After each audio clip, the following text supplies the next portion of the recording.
What's up, everyone? It's your boy Scott.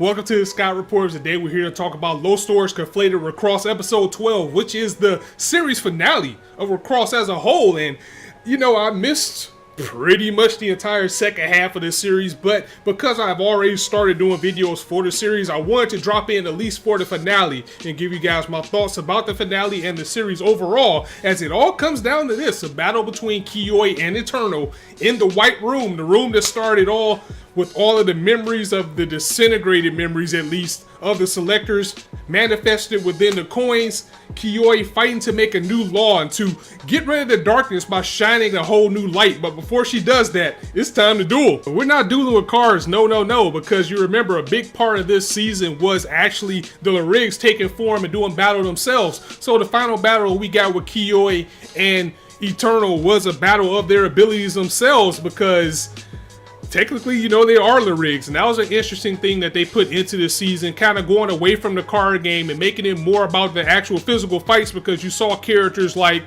Layla and Carnival take form, and you always kind of saw Ruko and Tama, because basically Tama was doing this the whole time. It got kind of weird. That's what WIXOSS does. It does get weird on you, but basically you had Piruk, Donor, Yuzuki, and all of the good LRIGS going against Carnival and all of the bad girl LRIGS club to try to stop Eternal, and it was a pretty entertaining fight. Meanwhile, Tama and Ruko try to tie up a bit of the loose ends that were going on with Mayu in the room that she was in, and the darkness that started all, and all of her loneliness. So you had the non-LRIGS squad trying to clean that up. Meanwhile, while Chinatsu and Suzu were trying to mend their friendship and build their friendship back still, as Chinatsu was slowly starting to get her memories back, with Suzu saying, "I'm going to be beside your side no matter what." You had Hitoi and Ruka, I'm thinking about Steins Gate, but you had Hitoi and Ruko basically just trying to find freedom for the LRIGS. Like, if they can find the window,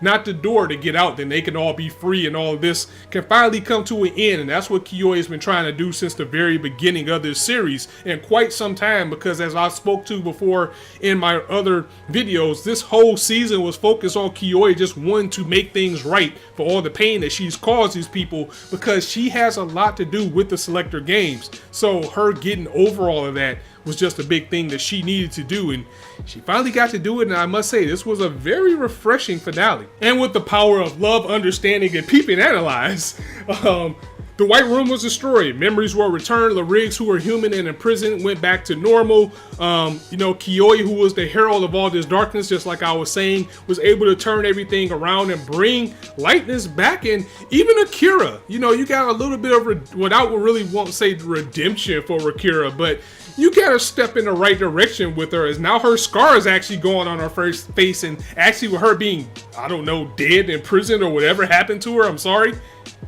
maybe she'll have a change of heart. Maybe not.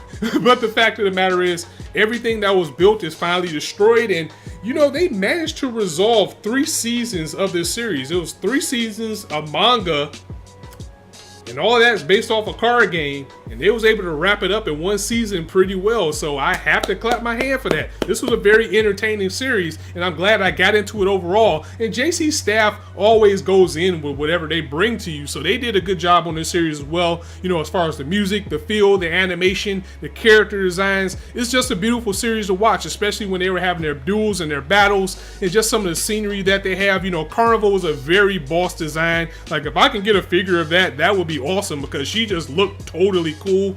And it's still some loose ends, because even though everybody got their bodies back and went back to the regular world, it was still some people left in a confused state, like the guy that the bookkeeper was in. He's back, but now he's wandering around like, what the hell happened to me? But everybody else can just get back to their lives. Tama's back and she's staying with everybody. Kiyoi is still walking around. She has friends now. She gets a redemption for what went on with her and her life in a little bit of darkness. And overall, she can lift her head and smile again, because the White Room is closed, and thus that is the end of WIXOSS. It's a confusing thing to get into. This is a very big series. This is a very dense series, but once you get beyond the matter, it's something there, and one of the best psychological things that you can have. I mean, it's a lot of names for it. People call it Yu-Gi-Oh! Dark. A lot of people call it, Madoka Magica with cards, because once you deal with wishes, you're never going to get what you think. But the fact that they they were able to take such a convoluted series and bring it all together and end it in just 12 episodes in one season without them having to stretch it out a little bit more. That was probably what I enjoyed about it the most. So again, overall a very clean finale. A matter of fact, it's probably the cleanest finales that we got because, you know, the first 2 seasons, they both ended, you know, like cliffhangery. And then we got that movie that didn't do anything but confuse us even more. And if you read the Peep and Analyze manga, you have more context coming into this series. But the fact that they pretty much adapted all of Peep and Analyze in one episode and we got everything that we need to know about Kiyoi, that was pretty good. So what would I give Recross overall? I'll give it a 7, and I'll say I'll give it a 7 because it's a great series. It's a good series to watch, especially if you're looking for something on a little bit of a darker tone or a more serious tone, or you want something different. But it is a very intimidating series. I mean, you really have to be paying attention to it, and even if you are paying attention to it, it's going to be some things that you're not going to get, and some things you're just going to have to raise your hands on, just say, you know what, I don't get it, that was it. But it's going to be a fun ride altogether because, as I was just saying, when they came out with the Recross movie, I remember waiting on pins and needles to see it, and then when I finally saw the ending with Tama and, you know, with Mayui, and it just left me more confused than I already was, and, you know, he was like, what happened with Tama? They just left on that big cliffhanger. Thankfully, we did have the season coming, and when I saw the movie, it was right on the cusp of the season actually starting, so it made it a little bit better. But people who saw it like in Japan when it first came out, I bet that wait was horrible. But also the fact that we got a season so quick. I mean, I think we only had like a year break and then it came right back, because if you look at the gap that we had between, you know, the Selector series and going into Lostorage, that was about 5 years. So it was a lot of that people probably had forgot about, a lot that people had to catch up to. So for them to bring this all together, and from a card game no less, and make something good, that is the worth the watch alone.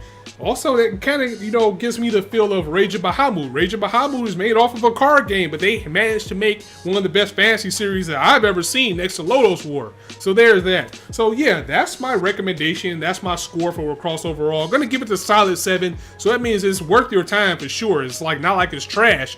It's just that it can be very intimidating. It can kind of be hard to get into. It can be very confusing. Now that everything is done, I think if you were a person that was watching this from the beginning and just going straight through without having to wait like someone like myself did, you'll probably enjoy it a little bit more because everything is concurrent. But having the gaps in it and everything not being melded together well to begin with kind of hurt it on my end, and that's why it gets to 7, maybe a 7.5. That's a little bit unfair, but I would say a 7. So yeah, that was it, guys. Sorry that I missed so many episodes of this, but again, I did want to sit down and talk to you guys for the finale, let you know what I thought about the series and everything overall. Very enjoyable series. Glad I got into it. If you liked the video, go ahead and drop it a like, and if you want to hear more, go ahead and hit that subscribe button, as there's now a shortage of content for you to indulge on this channel. And as I always say, you guys can be anywhere on YouTube right now, but you chose to listen to me. And I really appreciate that, so thanks for stopping by, and I'm glad that we can finally close the book on the Recross series all together. I guess what we have to do to fill the void is let's see what's going to happen with Angels of Death. That will be what I'll be reviewing for the summer season. We'll see how that goes, and I hope you guys come along for there as well. Hopefully one day we get another Magical Girl Raisin project. I would like to see that come back. That would be awesome. But until then, saying farewell to the Recross universe. It has been fun. So on that note, it's your boy Scott signing out. See you soon.